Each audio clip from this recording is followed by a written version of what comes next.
Hi, and welcome to another episode of Baranov TV, designed to demystify the world of accounts and tax and to help your business grow. I do feel as though I ought to be amending that to include coronavirus somewhere, as it seems to be all pervading. In today's video, I wanted to talk a little bit more about the self-employed income support scheme that, as announced last night by Rishi Sunak.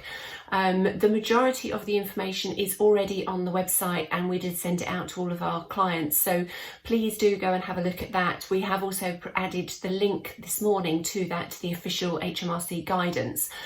So the majority of the information is there. However, we have had a huge flurry of emails and questions around the scheme and other areas of the support that's available. So we wanted to just address those, and we thought the easiest place to do that is actually in a video.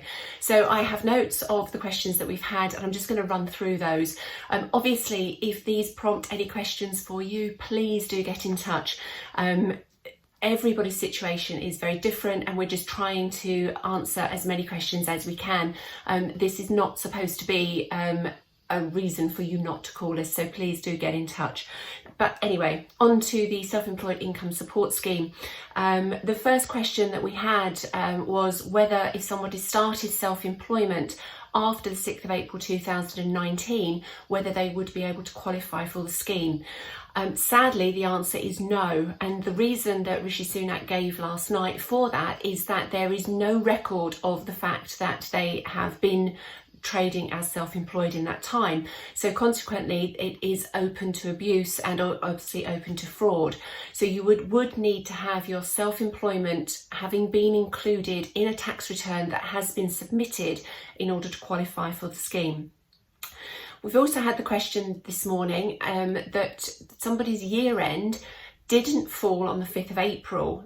So their year ends were prior to the 5th of April 2019. So they were concerned that because their year ends didn't match up, they wouldn't necessarily qualify for the scheme, although they had been self-employed for lots more than the full 3 years that Rishi Sunak is going to average the income over.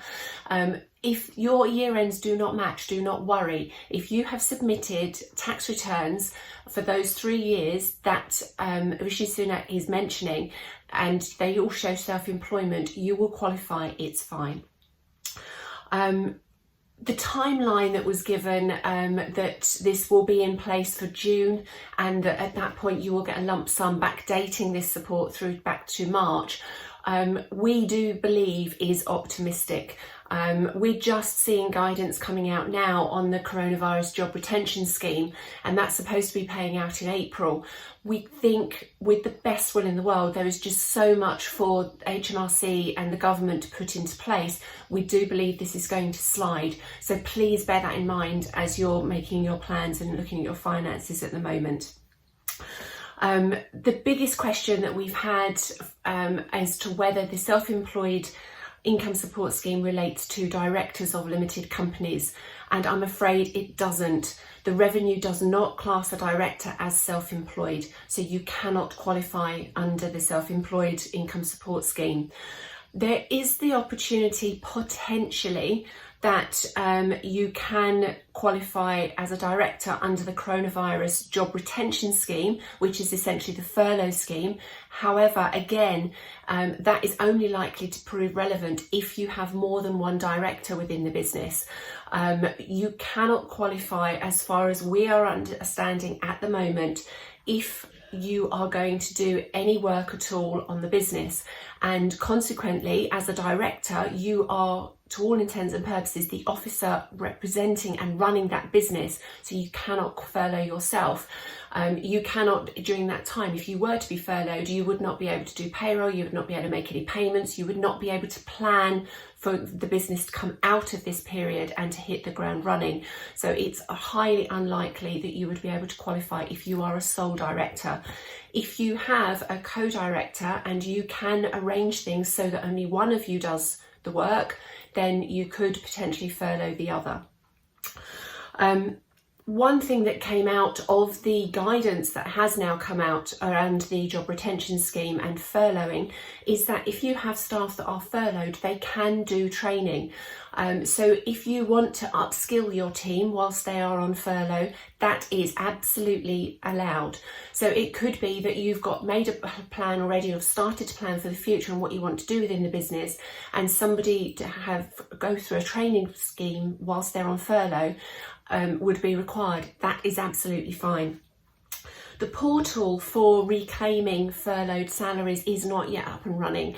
This is the part that we think is going to take a lot of time. Obviously, the revenue are quite able to accept payments, but they're not actually able to make payments back yet. So that portal needs to be got up and running to be able to pay the reclaim. The guidance is, as I say, only just out, so it's going to take time to get things up and running.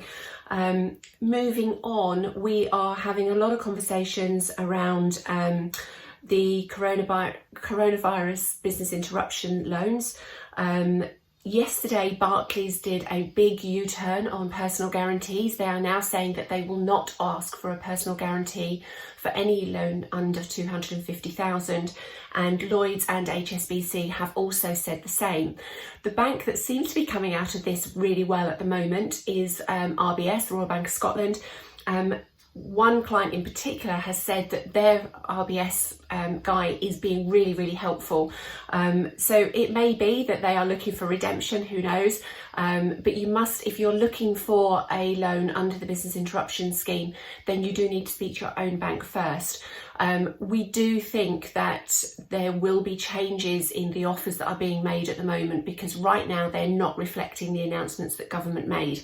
We're hoping that the government will make sure and bring pressure on the banks to make sure that they do revise their plans to make sure that they are a closer reflection of what they announced. But obviously at this stage we're not entirely sure. Please do keep us up to date on what you're getting in terms of response on that. We know that the banks are trying to push people towards their normal packages rather than the interruption loans. Please do keep us posted, because we would like to keep an overview on that. We're not getting as much guidance and as much information as we would have liked. So if you're speaking to your local lenders and your normal contacts, please do feed us back information, because that's really helpful. Something that came back from a client overnight was that they have successfully managed to defer their council tax. It was a 2-minute form on their local authority's website. So if you are interested in doing that, do have a look at whatever your local council is doing. We've already talked about deferring your VAT and the need to cancel your direct debit mandate with your bank to make sure that the revenue can't inadvertently collect your payment. That any deferred VAT must be paid by the 5th of April 2021. We have had a notification from a client this morning that they spoke to the corporation tax people and they were able to defer corporation tax for 3 months. Now, this wasn't a time to pay agreement, it was a straight deferment. We cannot find anything anywhere in any of the guidance to that effect. So it may just be that one client was very lucky. I would be tempted to see if I could be as lucky if I were you. But again, do let us know whether you have any success with that. That, I think, is pretty much all I have for you this morning. As I say, if you have any questions that I haven't covered, please do get in touch. We are more than happy to give you any answers that we can, or to suggest where you may be able to find them. Things are still moving really, really quickly, particularly obviously around the self-employed income support scheme that was announced last night, but lots of other things as well. So do get in touch if you need to. Otherwise, please stay safe, and we'll see you all very soon.